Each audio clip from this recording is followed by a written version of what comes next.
مدینہ کی خاموش وادی، احد کا سرخ پہاڑ اور زمین پر بکھرا ہوا خون۔ کیا ہوا تھا اس دن؟ کیوں ایک جیتی ہوئی جنگ اچانک پلٹ گئی؟ کیوں افواہ پھیلی کہ رسول خدا صلی اللہ علیہ وآلہ وسلم شہید ہو گئے؟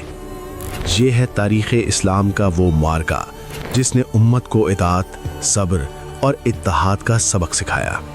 یہ ہے غزوہ احد۔ 1 سال پہلے رمضان 2 ہجری میں بدر کے میدان میں مسلمانوں نے ایک عظیم فتح حاصل کی تھی، غزوہ بدر۔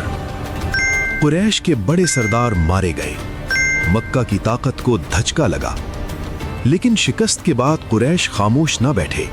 ان کے دلوں میں انتقام کی آگ جل رہی تھی۔ 7 شوال 3 ہجری 3000 کا لشکر مدینہ کی طرف بڑھا۔ ان کا مقصد صرف ایک تھا، بدلہ۔ مدینہ منورہ میں رسول اللہ صلی اللہ علیہ وسلم کو قریش کی پیش قدمی کی خبر ملی۔ آپ صلی اللہ علیہ وسلم نے صحابہ کرام سے مشورہ فرمایا۔ آپ صلی اللہ علیہ وسلم چاہتے تھے کہ جنگ مدینہ کے اندر لڑی جائے، لیکن نوجوان صحابہ کی اکثریت نے کہا، یا رسول اللہ صلی اللہ علیہ وسلم، ہم باہر نکل کر مقابلہ کریں گے۔ اکثریت کی رائے کو قبول کیا گیا۔ فیصلہ ہو گیا کہ جنگ مدینہ سے باہر احد کے میدان میں ہوگی۔ مسلمان 1000 کی تعداد میں نکلے، لیکن راستے میں عبداللہ بن ابی اپنے 300 ساتھیوں سمیت واپس لوٹ گیا۔ اب صرف 700 مسلمان رہ گئے اور سامنے تھے 3000 دشمن۔ یہ صرف جنگ نہیں تھی، یہ ایمان کا امتحان تھا۔ رسول اللہ صلی اللہ علیہ وسلم نے 50 تیر اندازوں کو ایک پہاڑی پر مقرر فرمایا۔ حکم دیا، چاہے ہم جیتیں یا ہاریں، تم نے اپنی جگہ نہیں چھوڑنی۔ یہ پہاڑی جنگ کا فیصلہ کن مقام تھی۔ جنگ شروع ہوئی، مسلمانوں نے زبردست حملہ کیا، قریش پیچھے ہٹنے لگے، فتح قریب تھی۔ اچانک کچھ تیر اندازوں نے سوچا جنگ ختم ہو گئی، مال غنیمت جمع کریں۔ انہوں نے حکم کی خلاف ورزی کی، چند ہی تیر انداز باقی رہ گئے۔ اسی لمحے قریش کے گھڑ سواروں نے عقب سے حملہ کر دیا۔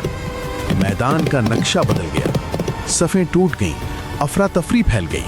ایک آواز گونجی، محمد شہید ہو گئے۔ کیا کہا؟ اللہ کی پناہ، ہاں شہید ہو گئے، ہمیں آگے بڑھنا ہوگا۔ یہ خبر بجلی بن کر گری، مسلمانوں کے قدم لرز گئے۔ لیکن کچھ دیر بعد معلوم ہوا رسول اللہ صلی اللہ علیہ وسلم زندہ ہیں مگر زخمی۔ آپ صلی اللہ علیہ وسلم کے چہرے پر زخم تھے، دانت مبارک شہید ہو گئے تھے۔ صحابہ کرام نے اپنے جسموں کو ڈھال بنا لیا۔ شیر خدا رسول اللہ کے چچا حضرت حمزہ اس جنگ میں شہید ہو گئے۔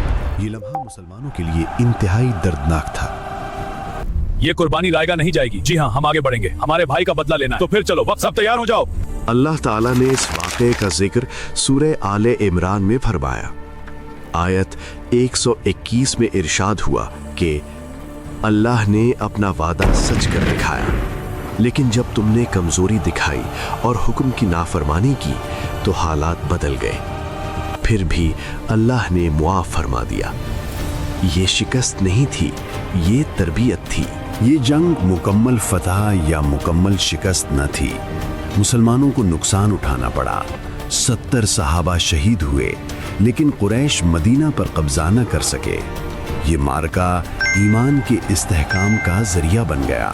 اطاعت کی اہمیت، نظم و ضبط کی طاقت، دنیا اور آخرت کے درمیان فرق، اتحاد کی ضرورت، شکست میں بھی حکمت۔ احد نے سکھایا غلطی ہو جائے تو مایوس نہ ہو، اللہ پر بھروسہ رکھو، اپنی صفیں مضبوط کرو۔ احد ہمیں سکھاتا ہے کہ زندگی کے میدان میں کبھی کبھی شکست بھی کامیابی کا دروازہ ہوتی ہے۔ جب اطاعت چھوٹ جائے تو نتائج بدل جاتے ہیں، لیکن جب ایمان قائم رہے تو امت کبھی ختم نہیں ہوتی۔ احد صرف ایک جنگ نہیں تھی، یہ ایک درس گاہ تھی۔